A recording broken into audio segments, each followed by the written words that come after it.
Hey everyone, this is a piece from the Ideas of Leon Trotsky, edited by Hillel, Ticktin, and Michael Cox. The piece is titled is titled "The Political Economy of Defeat: Leon Trotsky and the Problems of the Transitional Epoch."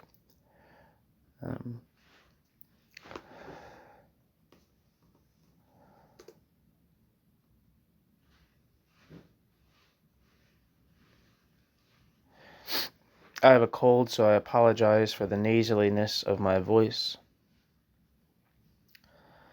There's a footnote that says, earlier versions of this paper were presented at the Conference of Socialist Economists in Leeds in July 1994 and in debate with Hillel, Ticktin, and Mick Cox, titled Trotskyism in the Transitional Epoch at Conway Hall, 30th of September 1994.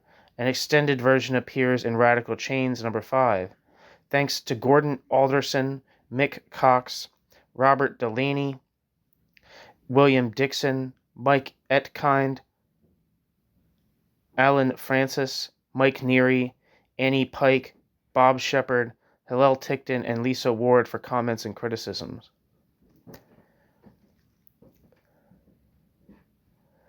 In his article on Trotsky's Political Economy of Capitalism, Hillel Ticktin has presented a compelling analysis of the central category of Trotsky's thought, the transitional epoch.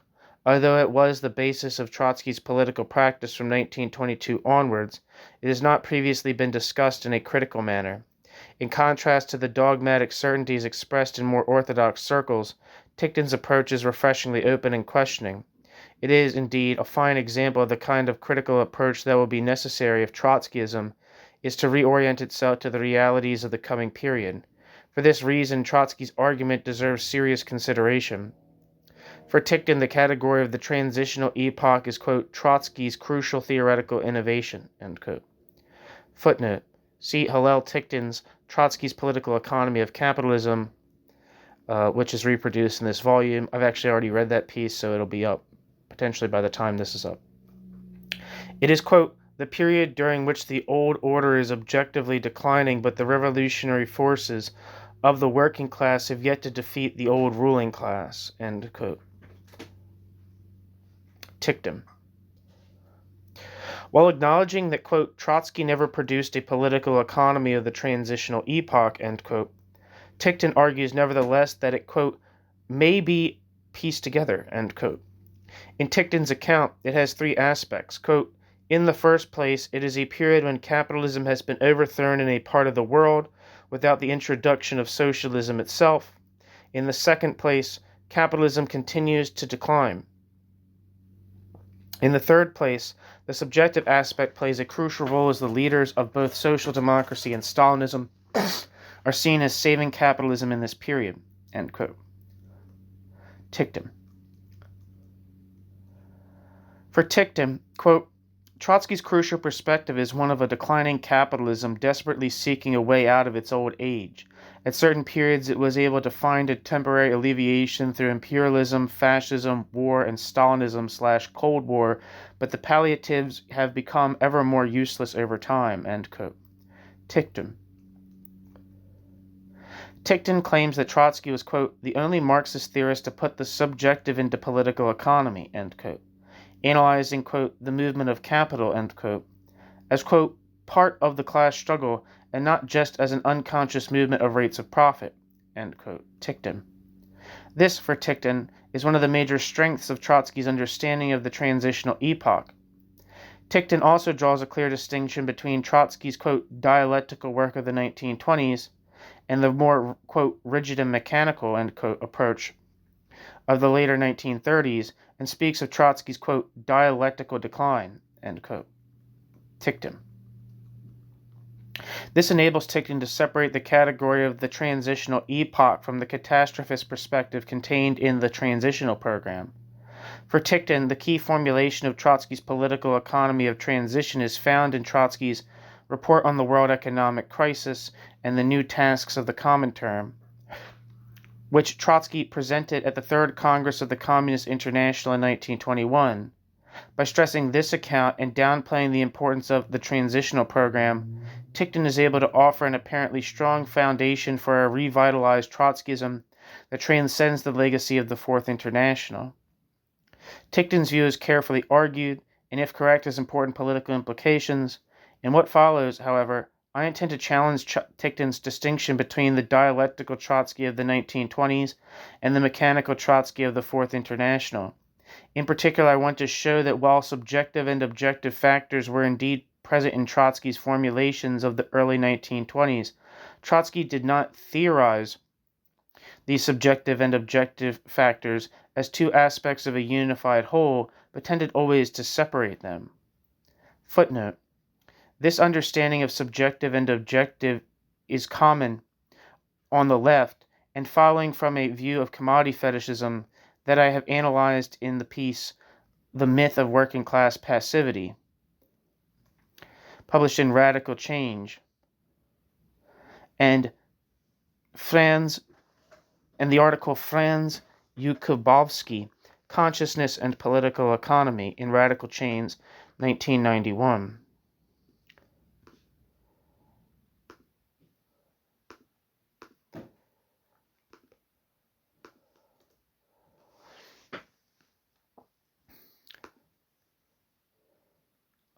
Just want to read real quick who the hell is Franz Jakubowski? Just out of curiosity. Franz Jakubowski lived from 1912 to 1970 and was a philosopher and Western Marxist theorist. Born in Prussia, Franz Jakubowski grew up in what was then the free city of Danzig. Franz Jakubowski's father was a doctor. From 1930 to 1933, he studied law in Heidelberg, Berlin, Munich, and Breslau, before completing his studies in political science at Basel University. After student activism and the agitational role he would briefly play in Danzig, Jakubowski abandoned Europe and settled in the U.S., changing his name to Frank Fisher and marrying Margaret Citron, with whom he had two children, Thomas and Robert Fisher. In the 1970s, he moved back to Europe and married Elizabeth Spanier. There he would play a part in establishing the Alexander Herzen Foundation, a publisher of samizdat Soviet literature. Jakubowski published his only major work, a book based on his doctoral thesis in Danzig in 1936. It is entitled Ideology and Superstructure and Historical Materialism, and may be seen as an extension of the seminal work of Karl Korsch on the centrality of the Hegelian dialectic to Marxian thought. Jakubowski rehearses for the reader the steps Marx and Engels took away from Hegel via Feuerbach to their, quote, historical materialist, end quote, position.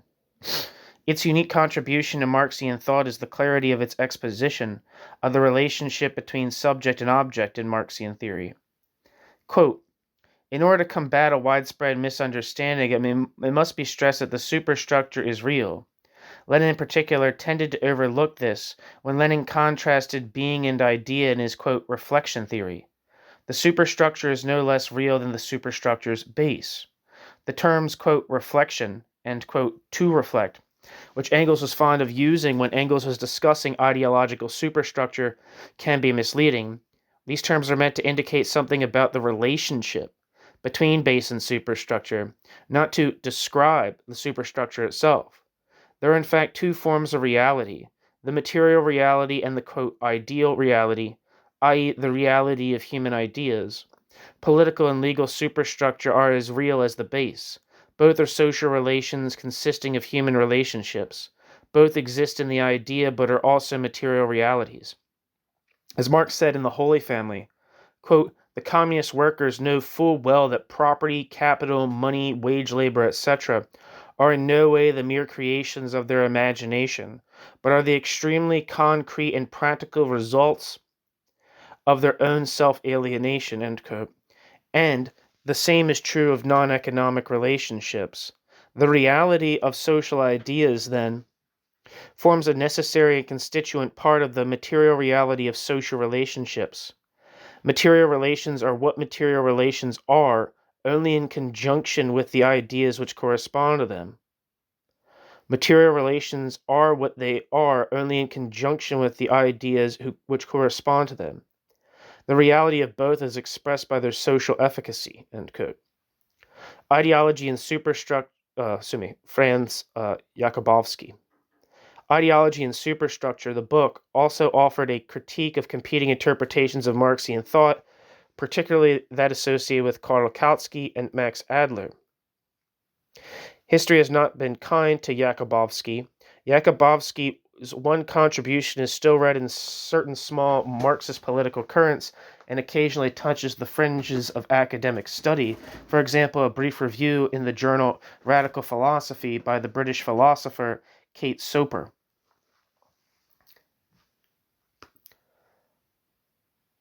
Back to the text. End footnote. Thank you for that, allowing me that detour. While this separation is obvious in the transitional program, it is also present in the, quote, report of 1921. The result is that the catastrophism of the transitional program, which Trotsky eschews, is also present in Trotsky's initial formulation of the category of the transitional epoch. I would argue further that if there is a break in Trotsky's theoretical development, it occurred earlier, probably between 1919 and 1920. It is only in the period before 1921 that Trotsky put forward the kind of analysis in which subjective and objective factors were unified. It was precisely this kind of analysis that Trotsky abandoned after 1921, when Trotsky came to formulate a theory of the transitional epoch. There has been much talk about going back to Trotsky. For some, this means going back to the transitional program, which is believed to have been betrayed. For Ticktin, by contrast, the need is to go back to Trotsky in a much more critical spirit, and appropriate only those aspects of Trotsky's thought that hold up to scrutiny. I would want to argue, however, that there can be no going back in the sense of returning to the supposedly firm foundations of the past in order to build on them for the future. Because Trotskyism is part of the ideological heritage of the left, it is necessary to examine Trotsky's writing in a critical light, but this does not mean that we will necessarily find in them a firm basis for understanding the present.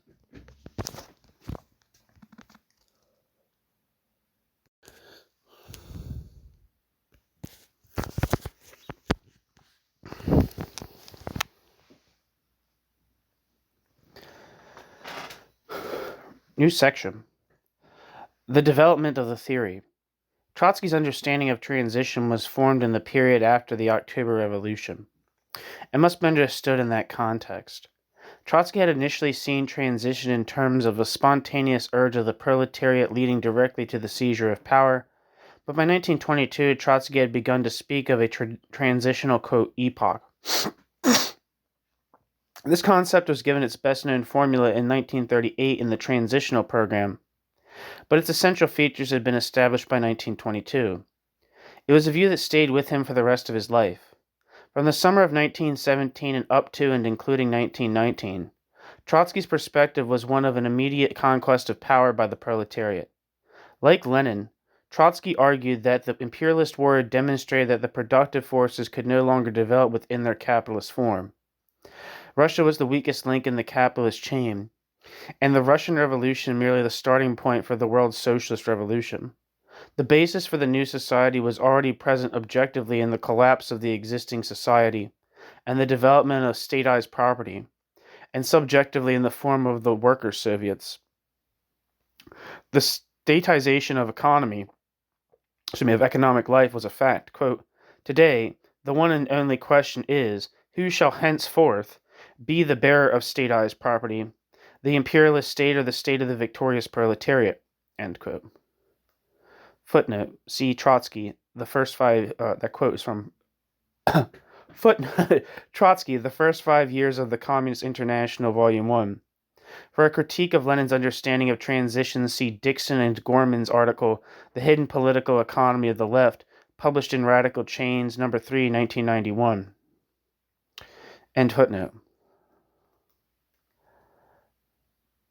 The period of transition would be short. The expectation of a short transition period persisted despite the defeat of the Hungarian Soviet, the numerous setbacks in Germany, including the disastrous March action in 1921.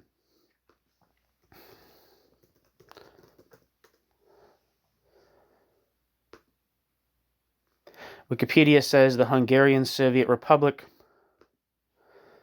also known as the Socialist Federative Soviet Republic of Hungary, was a short-lived communist state that existed from the 21st of March 1919 to the 1st of August 1919, 133 days, succeeding the First Hungarian Republic.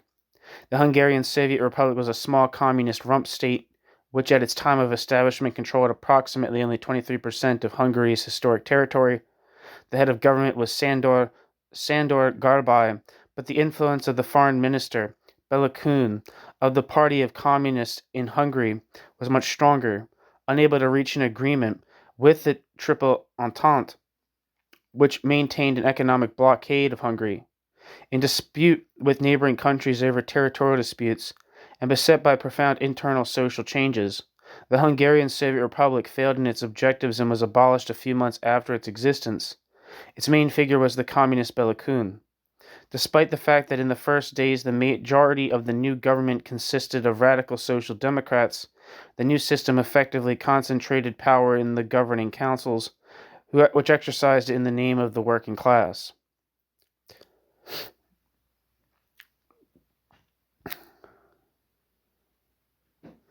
The new communist government failed to reach an agreement with the Triple Entente that would lead to the lifting of the economic blockade, the improvement of the new borders, or the recognition of the new government by the victorious powers of World War I. A small volunteer army was organized mostly from Budapest factory workers, and attempts were made to recover the territories lost to neighboring countries, an objective that had widespread support from many working-class people in some larger cities, not only those favorable to the new regime. Initially, thanks to patriotic support from conservative officers, the Republican forces advanced against the Czechoslovaks of North Hungary. After suffering a defeat in the east at the hands of the Romanian army in late April, which led to a retreat on the banks of the Tisza. In mid-June, the birth of the Slovak Soviet Republic was proclaimed, which lasted 2 weeks until a Hungarian withdrawal at the request of the Triple Entente. Later that month, there was an attempted coup by the Social Democrats of Budapest, which was retaliated by the communist government. On the 20th of July, the Republic launched a new attack on the Romanian posts who were deep in Hungary at the Tisza River. After a few days of the Hungarian advance, the Romanians managed to stop the offensive and break through the Hungarian lines. Kun and most of the government fled to Vienna. The Social Democrat Communist government was succeeded by an exclusively Social Democratic government on the 1st of August.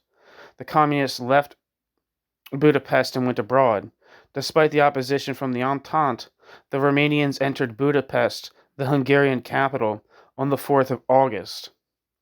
The Hungarian heads of government applied controversial doctrinal measures in both foreign internationalism instead of national interest during wartime and domestic policy, planned economy, and heightened class struggle that made them lose the favor of the majority of the population.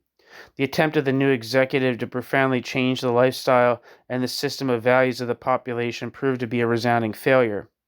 After the withdrawal from Slovakia, the application of some measures aimed at regaining popular support was ordered, but without great success. In particular, the ban on the sale of alcoholic beverages was repealed, and attempts were made to improve the monetary situation and food supply. Unable to apply these policies effectively, the Republic had already lost the support of the majority of the population between June and July, which led, together with the military defeats, to its downfall. The failure to internal reform was composed by the political and economic isolation imposed on Hungary by the Triple Entente, the military failures against neighboring countries, and the impossibility of joining forces with the Red Army because of the ongoing Russian Civil War contributed to the collapse of the Soviet Republic.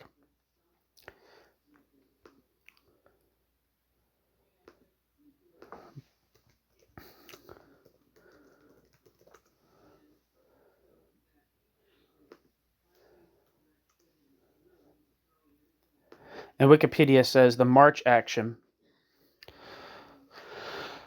was a failed communist uprising in 1921 led by the Communist Party of Germany, the Communist Workers' Party of Germany, and other far-left organizations.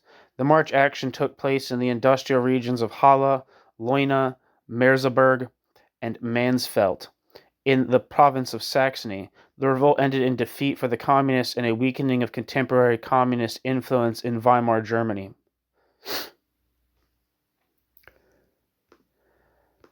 Back to the text.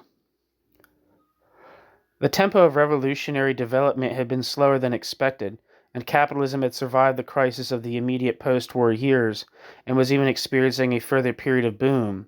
But this did not mean that the revolution had been defeated. Long-term capitalist victory could be ruled out. Every step capital took to restore its equilibrium only disrupted its conditions of equilibrium still further. Revolution was still on the immediate agenda. By 1922, Trotsky's optimism had become less pronounced. While Trotsky still argued that capitalism was in decline and that capitalism's overthrow in the USSR represented an important gain for the world proletariat, Trotsky was also forced to acknowledge that the revolutionary process was being impeded. Renewed capitalist crisis had not led to radicalization, and the Comintern had made little headway. Centrist groupings, such as the German Independent Social Democratic Party, which only the previous year had been moving to the left, were now drifting to the right. The revolution would thus be, quote, a question of an entire historical epoch, end quote. Footnote.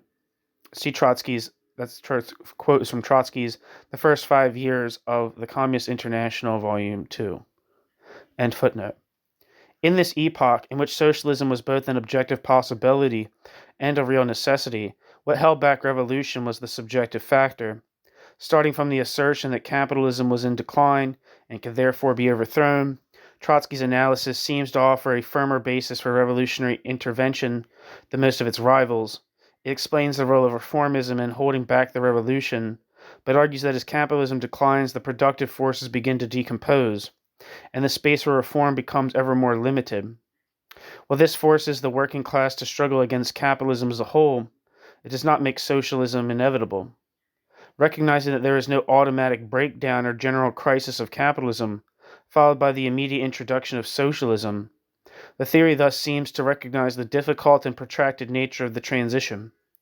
By placing human subjectivity at the center of the process, it seems to place out our fate in the hands and thus to underpin a revolutionary orientation to the problems of the present. Within actually existing Trotskyism, however, the recognition of the importance of subjectivity is translated into an emphasis on the party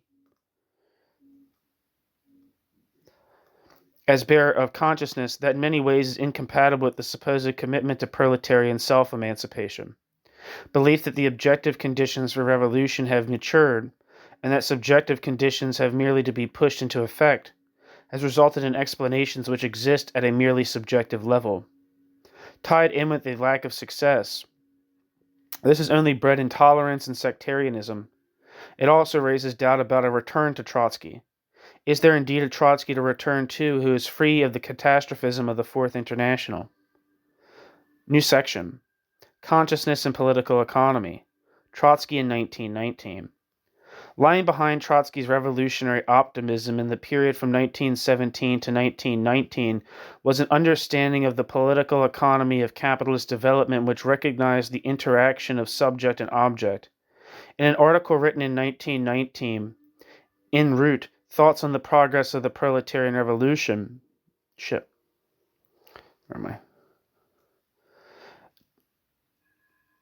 Trotsky offered an explanation of the uneven development of the European Revolution, which presented the international movement of capital, the international movements of capital, in particular the export of finance capital, as a response to the movement of the working class. The high level of class struggle in France in the 1870s, quote, kept the French bourgeoisie constantly on guard and compelled it to go over early to the export of finance capital, end quote. In this way, it was able to check the growth of new and revolutionizing forms of industrialism within France itself.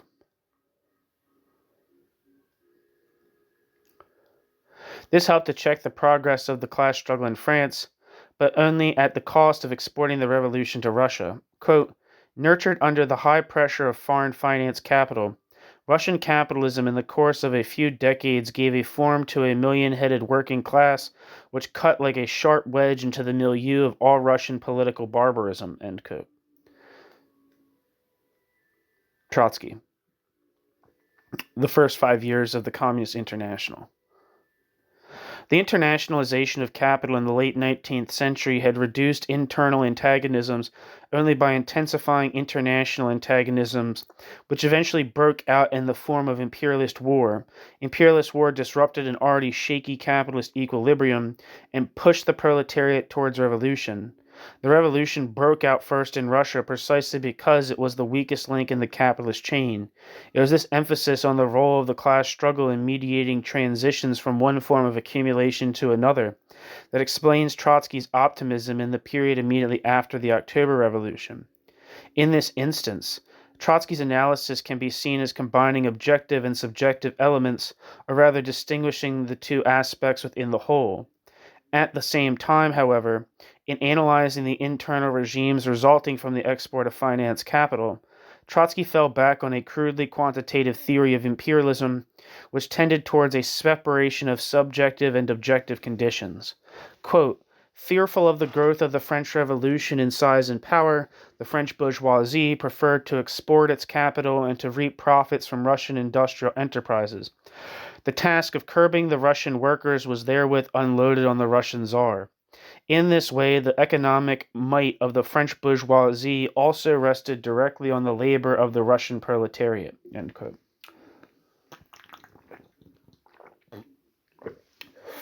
Trotsky in the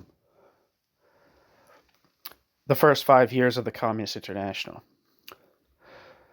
Through this, quote, usurious imperialism, the French bourgeoisie was able to divide and contain the French proletariat.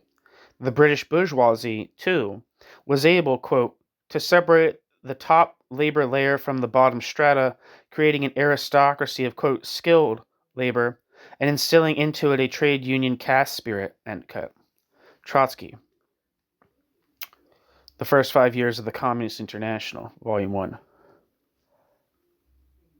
The power and resilience of the English bourgeoisie rested, quote, on the exploitation not only of the English proletariat, but of the colonial toiling masses, end quote, giving it the flexibility of offering, quote, rather far-reaching concessions to its native proletariat, end quote, while at the same time, quote, exerting pressure on it by using the colonies as a reserve army of labor.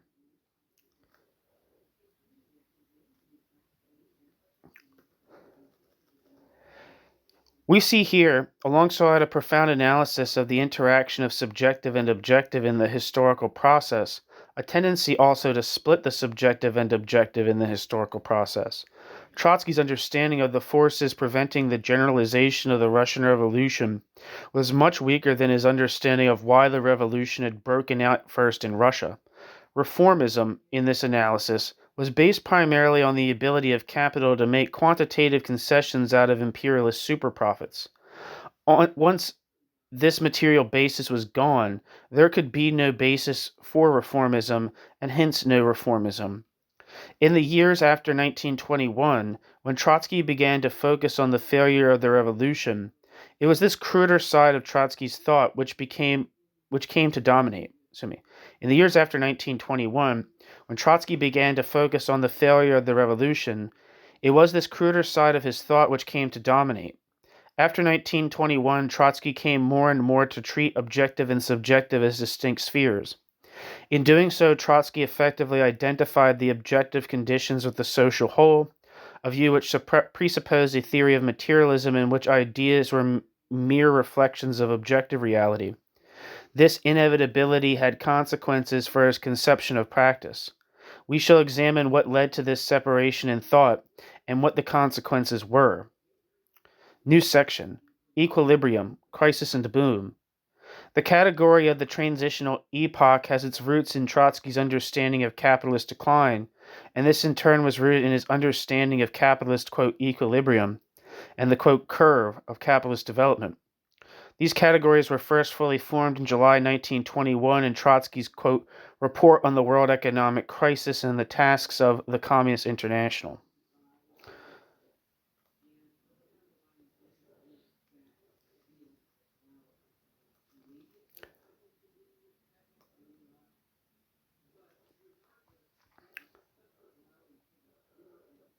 Where am I? Capitalism, Trotsky argued, quote, lives by crises and booms, just as a human being lives by inhaling and exhaling, end quote. Trotsky, the first 5 years of the Common Term.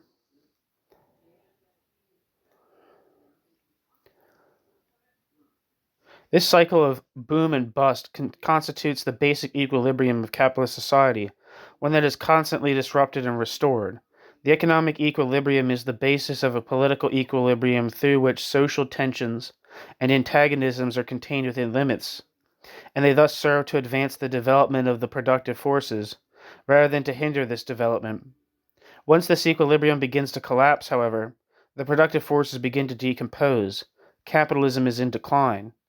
The period of boom that followed the First World War had led Social Democrats, Mensheviks, and even some within the Bolshevik Party itself, Bukharin, for example, to argue that capitalist equilibrium, which had been disrupted by the war, had now been restored. They foresaw a long period of renewed expansion and prosperity in which the possibility of revolution could be discounted. Footnote. See R.B. Days, the quote, crisis and the quote, crash. Soviet Studies of the West, 1917 to 1939.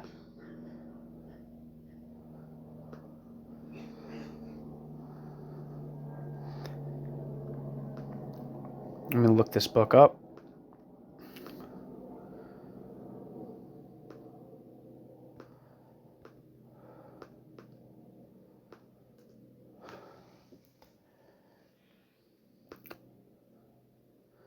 This book was actually released by Verso, and the description says, the quote crisis and the quote crash is a notable event for students of the Soviet Union and of the history of Marxist political economy. A large literature exists in the West on the state that emerged from the October Revolution, and the internal controversies that punctuate its development have themselves been extensively examined. Richard Day's new book advances into territory hitherto largely neglected by Soviet scholarship.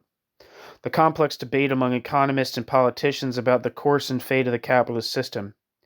Day recounts the conflicting assessments of capitalism's restabilization after the First World War, detailing the theories of economic specialists like Kondrarev and Varga, as well as to the analyses of political theorists like Trotsky and Bukharin.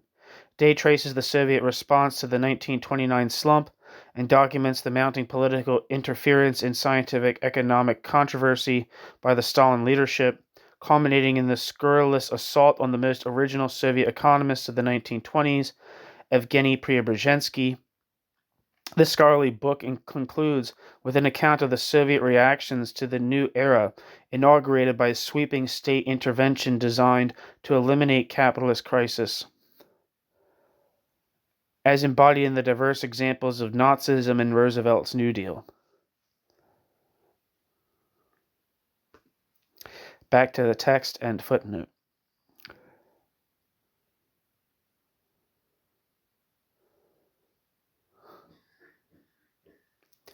For Trotsky, by contrast, quote, the fact that capitalism continues to oscillate cyclically after the war signifies only that capitalism is not yet dead, that we are not dealing with a corpse. Crises and booms are inherent in capitalism at capitalism's birth.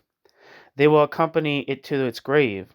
But to determine capitalism's age and general condition, to establish whether it has matured or whether it is in decline,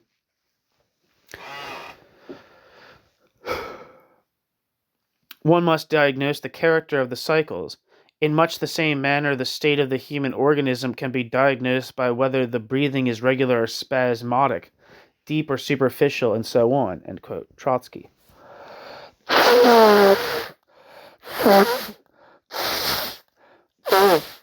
Excuse me.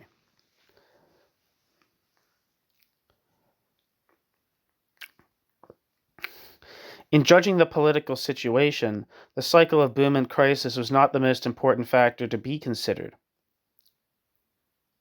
New section: the curve of capitalist development. The underlying cyclical oscillations of the business cycle was a more fundamental trend that Trotsky designated, quote, the curve of capitalist development. The development of the productive forces of capitalism could be delineated graphically by drawing a curve, the axes of which defined, on the one hand, the development of the productive forces, and on the other hand, the movement of history.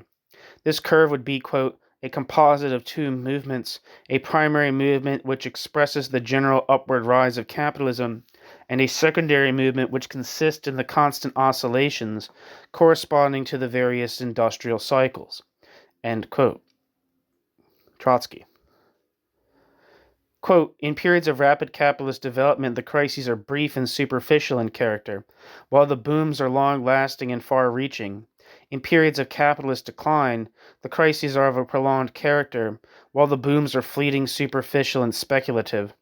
In periods of stagnation, the fluctuations occur upon much the same level. End quote. Trotsky.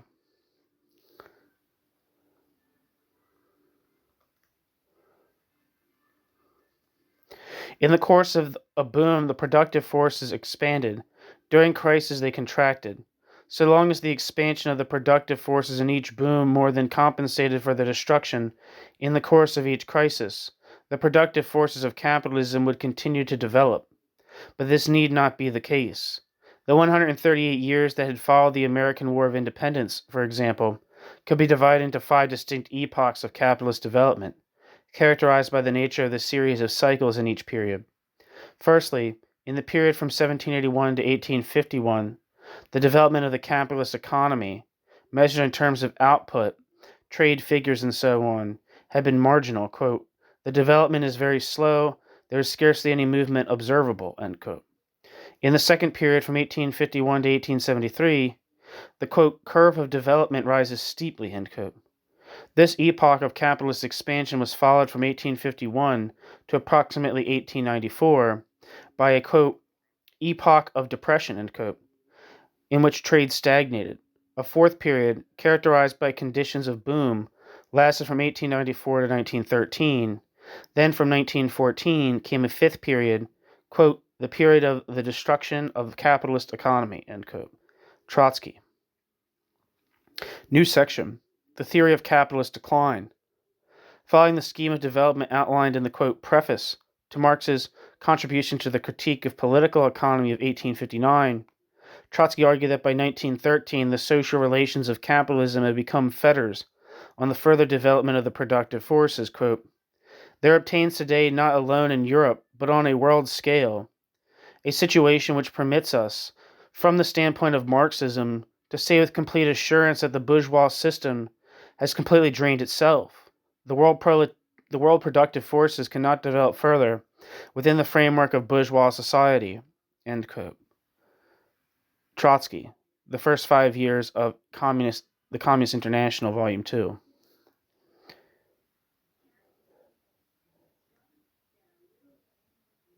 This was indicated by imperialist war. Quote, with the imperialist war, we entered the epoch of revolution. That is the epoch in which the very mainstays of capitalist equilibrium are shaking and collapsing. End quote. Trotsky, The First 5 Years of the Communist International, Volume 1. With the collapse of the complex equilibrium of capitalist society, quote, the basic premise for the revolution is given. End quote. Trotsky, The First 5 Years of the Communist International, Volume 2. In the course of the First World War, the balance of economic power had shifted to America, and this led some to argue that the USA held out hope for the revival and further development of capitalism. Trotsky acknowledged that by comparison with Europe, the USA had, quote, passed through a development of a diametrically opposite character. She has meanwhile enriched herself at a dizzy pace, end quote. Trotsky, The First 5 Years of the Communist International.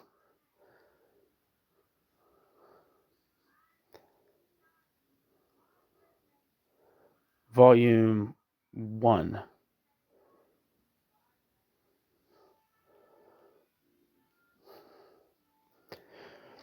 But in Trotsky's view, the U.S. economy had grown only by catering for the war needs of Europe. Now, with the decline of the European economies, American capitalism too was faced with disaster. Quote, for 4 odd years, Europe became converted into a sheet of fire, fed not only by Europe's income but by her basic capital, while the American bourgeoisie warmed its hands at the flames.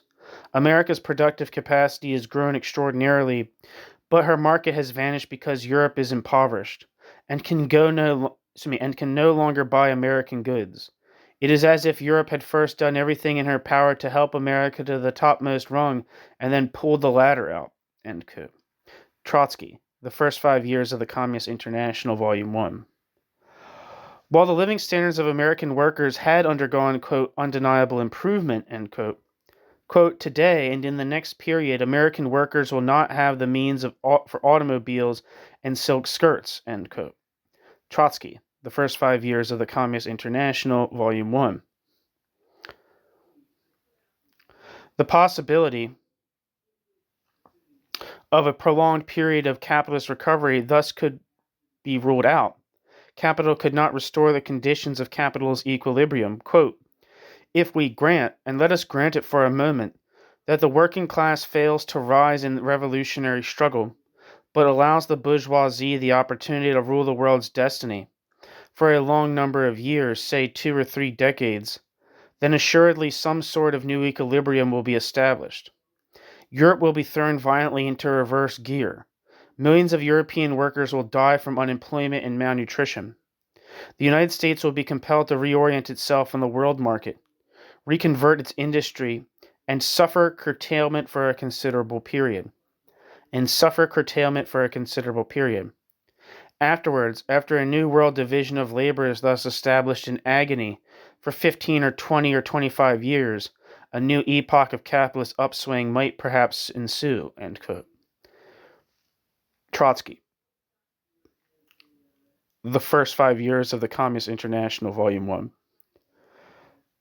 But Trotsky added, quote, this entire conception is exceedingly abstract and one-sided. Matters are pictured here as if the proletariat had ceased to struggle. Meanwhile, there cannot even be talk of this if only for the reason that the class contradictions have become aggravated in the extreme precisely during recent years, end quote.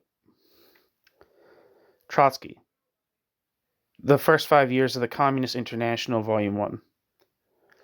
To restore its economic apparatus, capital would be forced to, quote, exert stronger and stronger pressure upon the working class, end quote. Trotsky, The First 5 Years of the Communist International, Volume 1. This would, however, force the proletariat to resist, and it was the task of the Comintern to extend these struggles into a general anti-capitalist offensive. Despite the post-war boom and the failure of the European working class to take power so far, Trotsky was able to conclude in 1921 that, quote, the world situation and the future perspectives remain profoundly revolutionary, end quote. Trotsky, The First 5 Years of the Communist International, Volume 1.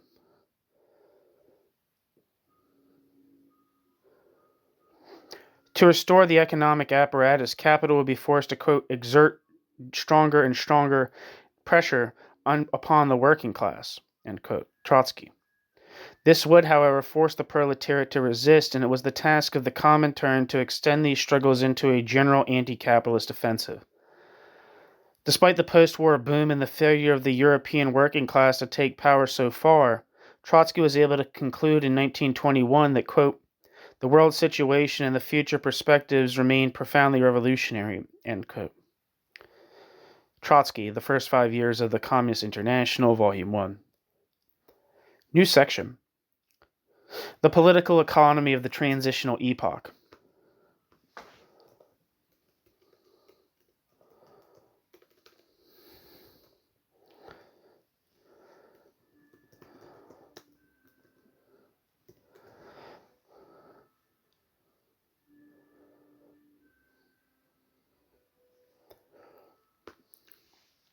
It was only after 1921 that Trotsky actually developed a political economy of decline. Once elaborated, however, it would be the constant basis for Trotsky's political practice. Both Trotsky's conception of decline and Trotsky's theory of the transitional epoch were developed in a period in which reverses to the contra-revolutionary movement had made impossible any simple hope for the continuation of the Russian Revolution. They marked, then, an important point in the theoretical orientation of the movement to the defeat of 1917. In Trotsky's writings, the transitional epoch appears as an extension of the epoch of decline. The decline of capitalism had removed the objective barrier to socialist revolution. But although revolution had broken out across Europe, it had only been successful in Russia. The fate of the dictatorship of the proletariat in Russia thus depended on the progress of the world revolution. This dictatorship was transitional to socialism, but socialism itself had not been and could not be introduced. Capitalism was a world system, and without its overthrow worldwide, the proletarian dictatorship in the USSR could not survive. The possibility of capitalist restoration was real.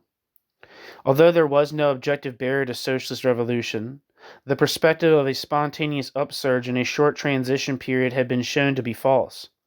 Writing in July 1921, Trotsky claimed that at the time of the first Congress of the Comintern in 1919, quote, "Many of us reckoned, some more, others less, that the spontaneous onset of the workers and in part of the peasant masses would overthrow the bourgeoisie in the near future." End quote. Trotsky, The First 5 Years of the Communist International, Volume 2. The bourgeoisie had survived. The war and the revolutionary upheavals that accompanied and followed it had, quote, confronted the bourgeoisie with the terrible threat of destruction, end quote. And this is, quote, rendered its instinct of class self-preservation sensitive in the extreme, end quote. Trotsky, The First 5 Years of the Communist International, Volume 2.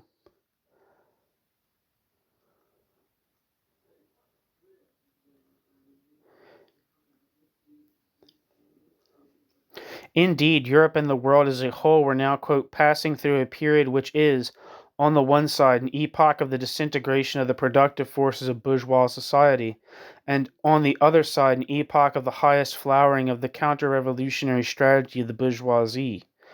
End quote. Trotsky, The First 5 Years of the Communist International, Volume 2. The struggle for socialism would be harder, more protracted than anticipated. Given that the objective conditions had been achieved, Trotsky's explanation for a protracted transitional epoch rested, and had to rest, on subjective explanations. By 1922, Trotsky had come to recognize that it was, quote, impossible to say how long the proletarian revolution will endure from its beginning to its termination. It will be a question of an entire historical epoch, end quote. Trotsky, The First 5 Years of the Communist International, Volume 2.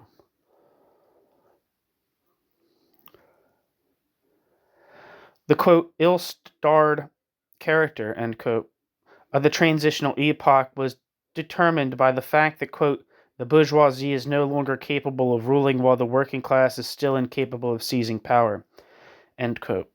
Trotsky, The First 5 Years of the Communist International, Volume 2.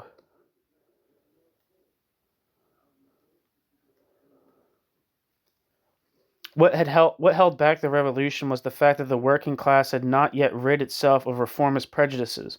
Hence, in the transitional epoch, consciousness, or the, quote, subjective factor, end quote, was crucial. This idea of a contradiction between the objective conditions for revolution and the immaturity of the subjective factor was one that many on the left shared with Trotsky in the early 1920s. However, whereas with the ebbing of the revolutionary wave, someone like Anton Pannekoek came to reassess his understanding of the objective features of the epoch, Trotsky did not, and this served to confirm a separation of objective and subjective. This treatment of an a priori separation of the subjective from objective conditions meant that Trotsky was limited in his understanding of the role of both social democracy and Stalinism in holding back the revolution. He could only understand the role of social democracy and Stalinism in subjective terms, in effect as a crisis of leadership. New section, Social Democracy, Stalinism, and Betrayal. In 1917, on the eve of the October Revolution, Trotsky had argued that the, quote, bureaucratized socialist parties, end quote, had been revealed by the imperialist war to be, quote, at variance with the requirements of further development, end quote. Trotsky, in the article What Next? What Next and Other Writings from 1917, published in London, 1918.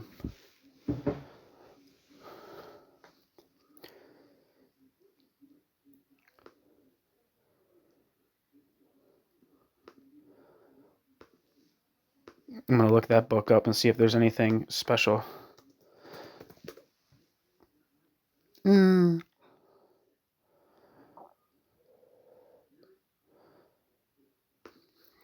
No. End footnote. Trotsky did not regard them as a serious obstacle to revolution. Where the hell am I? End footnote. Trotsky did not regard them as a serious obstacle to revolution. In fact, however, the revolution suffered a number of setbacks. In Germany, Luxembourg and Liebknecht were murdered by the Freikorps, and the workers' councils handed back power to the bourgeois state in the form of the social democratic government. Further revolutionary upsurges occurred in which the radical workers' councils movement played a crucial role, but still the hold of the bourgeoisie was not dislodged. The Comintern itself, through the Comintern's opportunistic orientation towards social democracy, played a crucial role in obstructing the emergence of a revolutionary alternative. Footnote, see Bernard Shepard. Well, no, I said Bernard. It just says B. Shepard. I don't know. B. Shepard. Anton Pannekoek and the Theory of the Transition, published in Radical Chains No. 2. I'm going to see if I can find anything on that article, like an abstract.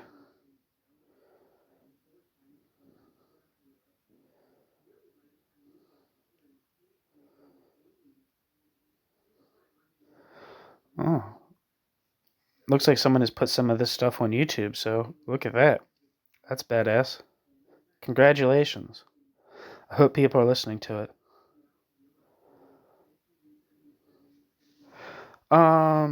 It looks like a little description of it here. I think the essay is available on Libcom. Pannekoek's experience of the German Revolution led Pannekoek to observe that the workers' own struggle needed continuously to break down regimes and forms resulting from previous struggles. This gave Pannekoek a powerful analysis of opportunism and enabled him to perceive the dangers of mere representation of the working class. Back to the text, end footnote. Trotsky did recognize that social democracy had played a role in ensuring the survival of capitalism in the interwar period. Quote, social democracy saved capitalism, end quote. Trotsky, The First 5 Years of the Communist International, Volume 1. What was lacking, however, was an adequate understanding of the nature of that role. There was, in Trotsky's view, no objective basis for the survival of social democracy. Under conditions of capitalist decline, social democracy could no longer carry out social democracy's task of, quote, reconciling the workers to capitalism by means of reforms, end quote. Trotsky, What Next? Vital Questions for the German Proletariat.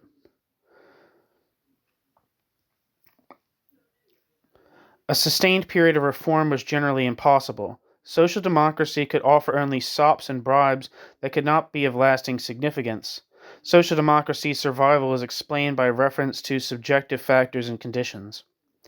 Initially, Trotsky identified these with the mistakes of the young and inexperienced parties of the Comintern. Quote, despite the disastrous political conditions existing for it, the social democracy has been able, thanks to the aid of the Communist Party, to retain the great bulk of its following, and has up to the present escaped with considerable, to be sure, but nevertheless secondary losses, end quote. Trotsky, in the article Germany, the Key to the International Situation, published in The Struggle Against Fascism in Germany. After the seizure of power in Germany by the Nazis, Trotsky concluded that the Comintern was guilty not just of error, but of betrayal. It was the sectarian attitude of the Comintern towards the German Social Democratic Party that had made the Nazi victory possible.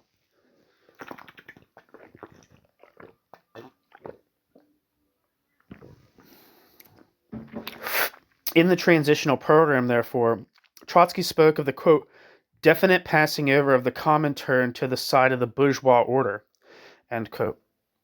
Trotsky, The Transitional Program. As in the case of social democracy, however, Trotsky offered a merely subjective explanation of the counter-revolutionary role of Stalinism.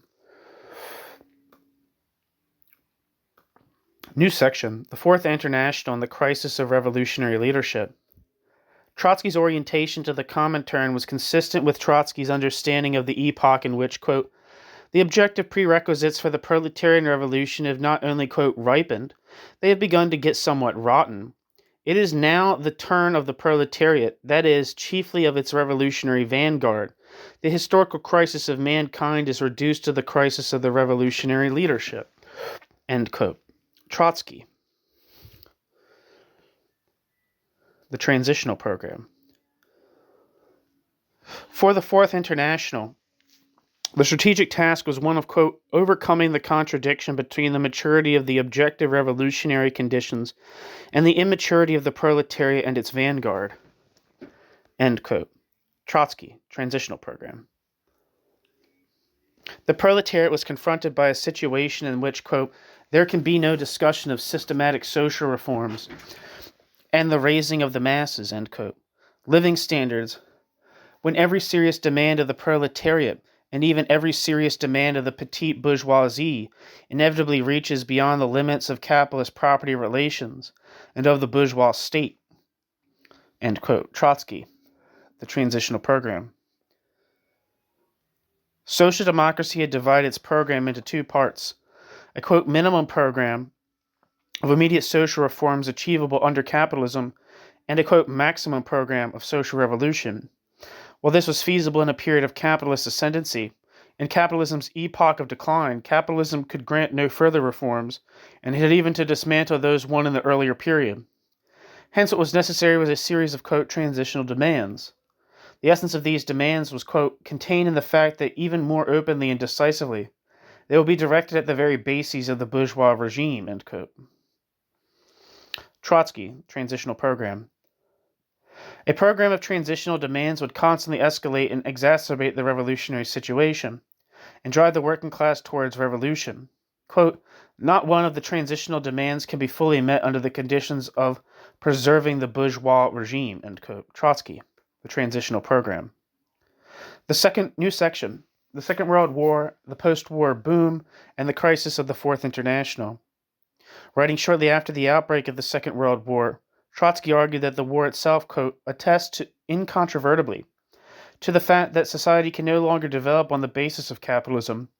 Thereby it subjects the proletariat to a new and perhaps decisive test, end quote. Trotsky.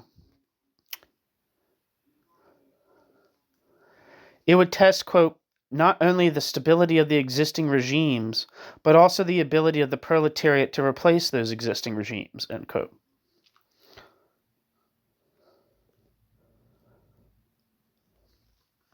Trotsky.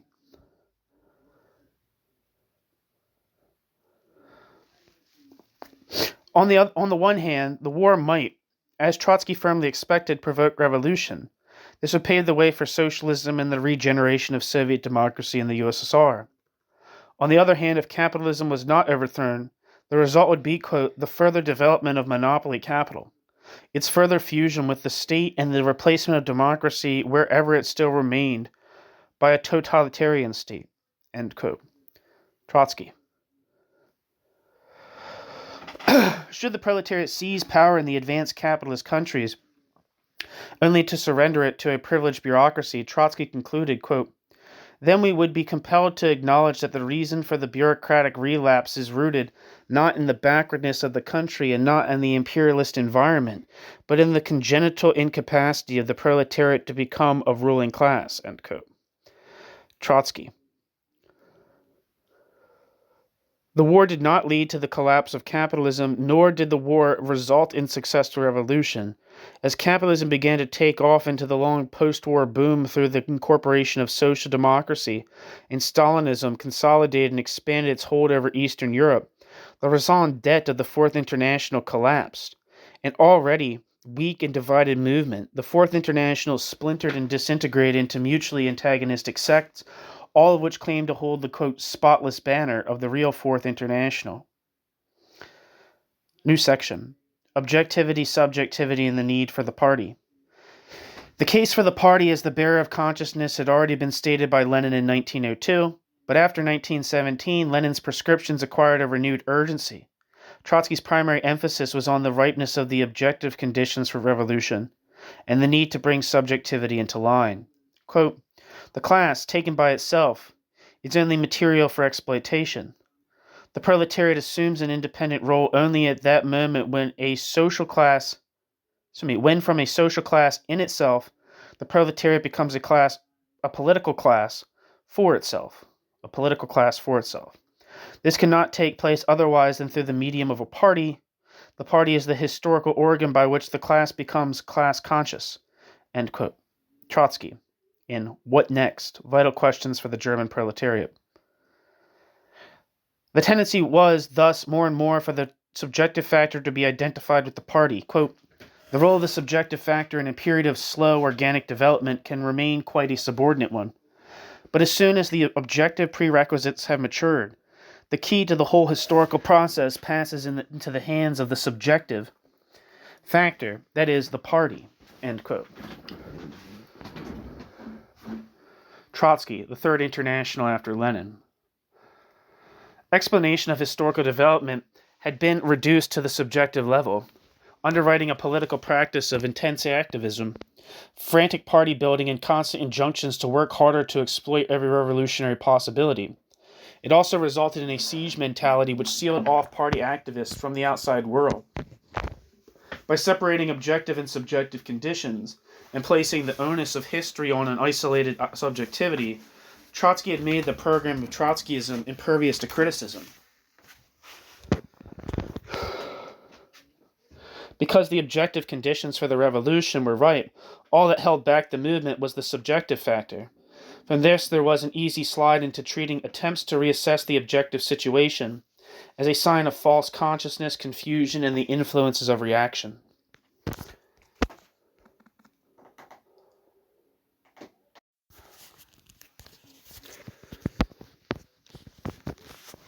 New section: Social Democracy, the New Deal, and the Post-War Boom.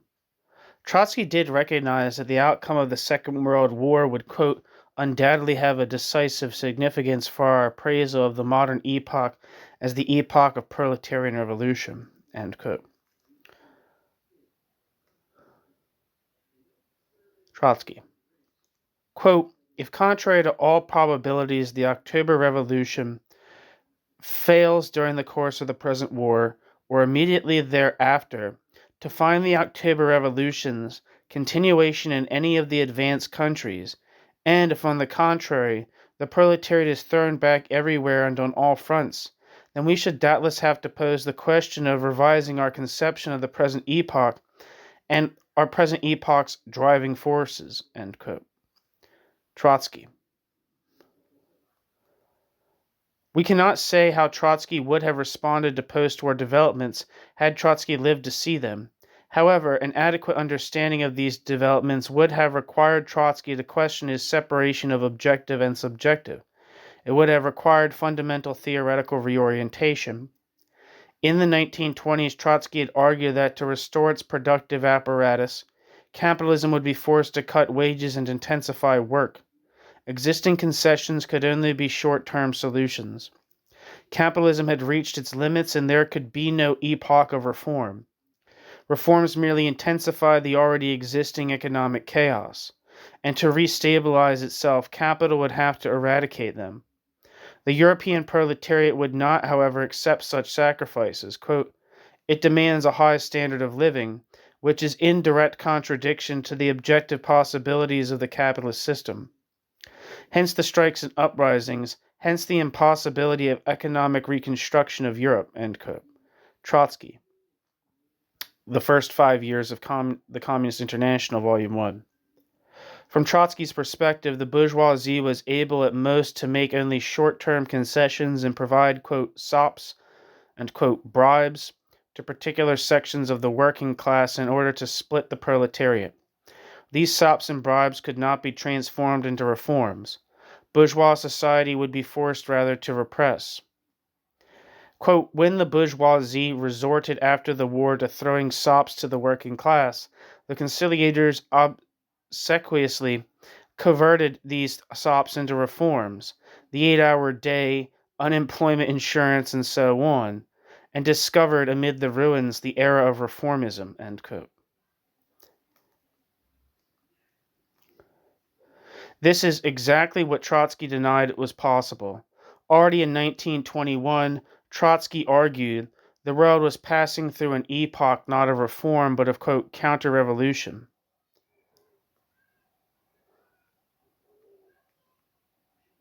This formal opposition of reform and counter-revolution misses the crucial point. Reform was itself the center of counter-revolution. Even Roosevelt's New Deal of the late 1930s did not lead Trotsky to reassess his position. Trotsky thus ruled out the possibility of capital finding a variety of ad hoc solutions that could give it a renewed lease of life. More importantly, Trotsky discounted the possibility that social democracy in the New Deal might already be playing a very important role in the long-term stabilization of class relations. The, quote, sops and, quote, bribes offered by social democracy and the, quote, fictitious achievements, end quote, of the New Deal were in fact a mitigation of the conditions of absolute poverty. They were inventions in the process of class formation, which changed its conditions. Through various initiatives, capital was already reforming the objective conditions of existence of the class struggle. It was this that Trotsky's separation of subjective and objective obscured. The administrative impulse within social democracy adapted it well to the role of administering the needs of the working class in an epoch of failed revolutions. The development of social democratic forms of social and economic regulation breathed a new lease of life into bourgeois society. With the development of the Keynesian form of centralized economic administration after the Second World War, moreover, capital was able to harness the energy of proletarian needs via formal recognition in the interest of its own self-expansion. The productive forces did not collapse, but were developed to a previously unparalleled extent. Social democracy was not a merely subjective phenomenon, but a real social movement that enabled the adaptation of the political economy of bourgeois society. Footnote: this understanding of social democracy draws on William Dixon's article, The Leopard in the 20th Century, published in Radical Chains No. 4, 1993. See also Hillel Ticktin's The Political Economy of Class in the Transitional Epoch. End footnote. For the Fourth International, the need for revolution was premised on the impossibility of reform. Once this premise was For the Fourth International, the need for revolution was premised on the impossibility of reform. Once this premise was removed, revolutionary Trotskyism had two options. Either it dissolved itself into social democracy, where it spent its energy in the administrative regulation of the working class, or it remained outside, where for 50 years it proclaimed the imminent collapse of capitalism. For Trotsky, there were two possible alternatives. Either capitalism would continue to decline until the working class took power and introduced socialism, or capitalism would succeed in restabilizing capitalism itself in its pristine form and usher in a new phase of development. In fact, neither prognosis has turned out to be true. If decline is identified, as Trotsky identified it, with the decomposition of the productive forces, then for the whole of the period of the long post-war boom, capitalism was no longer in decline. But this does not mean that capitalism had restored its equilibrium and begun again to develop the productive forces in the way that Trotsky described in his discussion of the curve of capitalist development.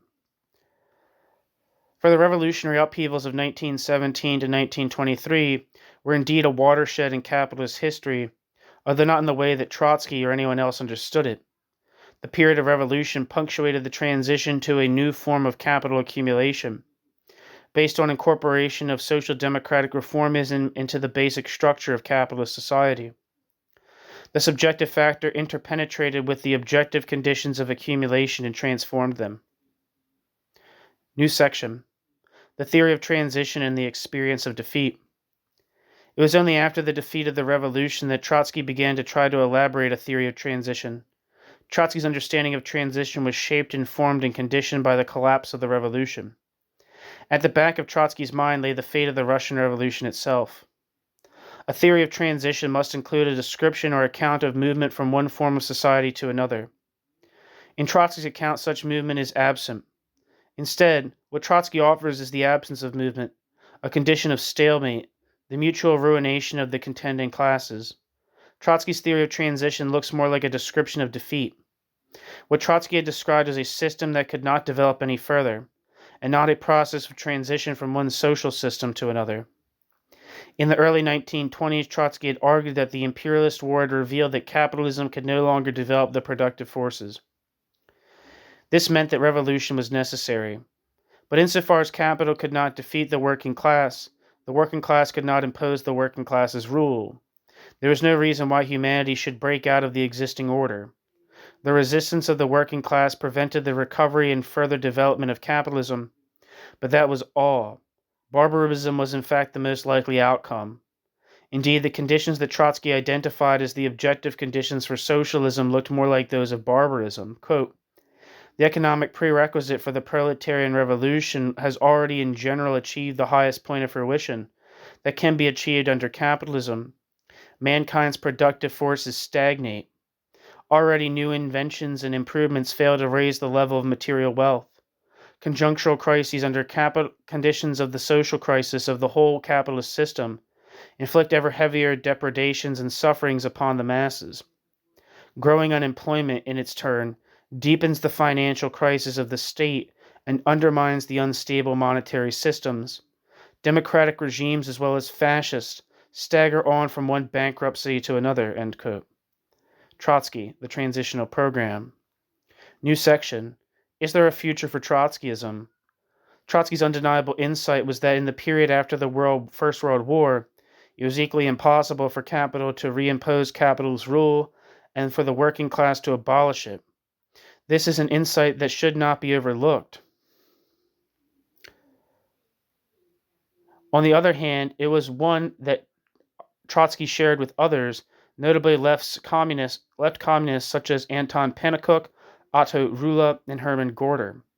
Furthermore, like them, Trotsky was unable to transform this insight into a convincing account of the political economy of a transitional epoch, and this is because of the catastrophist theory of decline on which it was based.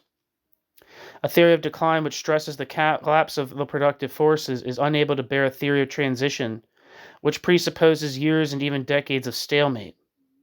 Such a theory is unable to generate an understanding of the particular forms through which this stalemate is mediated. The category of the transitional epoch could only have been fleshed out and given determinate content by abandoning the theory of decline. Trotsky was probably the most sophisticated Marxist theorist of the 20th century. Trotsky's attempt to deal with the political economy of transition was serious and more far-reaching than that of his rivals. But like them, Trotsky was fighting with effects and not with causes. Trotsky's real strength lay in his early recognition that it is through struggle itself that the categories of capital are developed. That Trotsky rapidly lost this perspective in his attempt to come to terms with the defeat of the revolution is a central part of Trotsky's tragedy, for Trotsky was thus rendered unable to achieve a full understanding of that defeat. Trotsky's writings cannot provide a firm foundation for an understanding of the present epoch, and the most perceptive analyses of the epoch are in fact beyond Trotskyism, whatever its authors might think. Trotsky reflected the conditions of his time more adequately than Trotsky analyzed them, and this more than anything has been the material basis of Trotsky's real success. The end. Thank you so much for listening.